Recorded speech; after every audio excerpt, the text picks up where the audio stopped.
Jessica, good evening. A very busy day here at the elections office as many residents filed in ahead of Super Tuesday to cast in their ballots. Now tomorrow the polls open up at 7 a.m.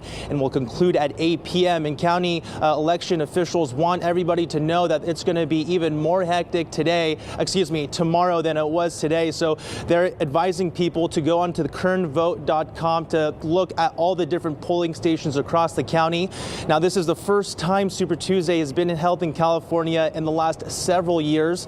And according to Bakersfield political professor Alan Bowler, our state plays a very important role in the election this year. This year this is happening a lot earlier. We've only had 4 states that have come, they've already gone.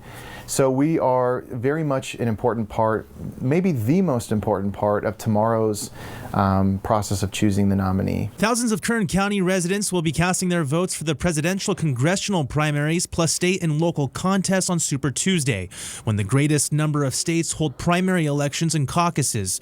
More delegates can be won on Super Tuesday than on any other single day of the primary calendar. The main difference between Super Tuesday and the general election is that Super Tuesday is a primary election. It's an election where we help the parties decide who they want to nominate. The general election is the final election where we make our final decision on who's actually going to be the representatives and officials that will represent us in office. The polls will open at 7 a.m. and will run through 8 p.m. according to the Kern County Elections Department. Sam Mahood, the spokesman for California Secretary of State Alex Padilla, offering tips to voters for Super Tuesday. In most cases, voters are not going to need to bring an ID.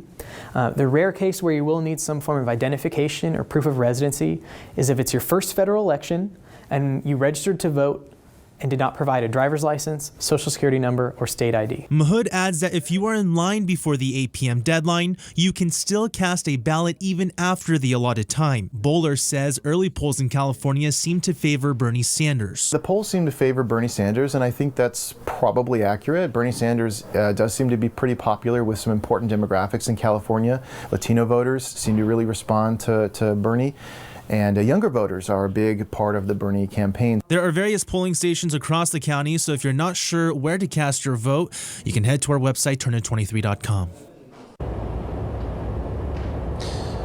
Now, if you are just deciding that you want to go out and vote tomorrow but haven't registered yet, Elections Department officials say that they are allowing people to conditionally register while they're at the polling stations and vote while they are there as well. For now, live outside of the Elections Department, Bayan Wang, 23 ABC, connecting you.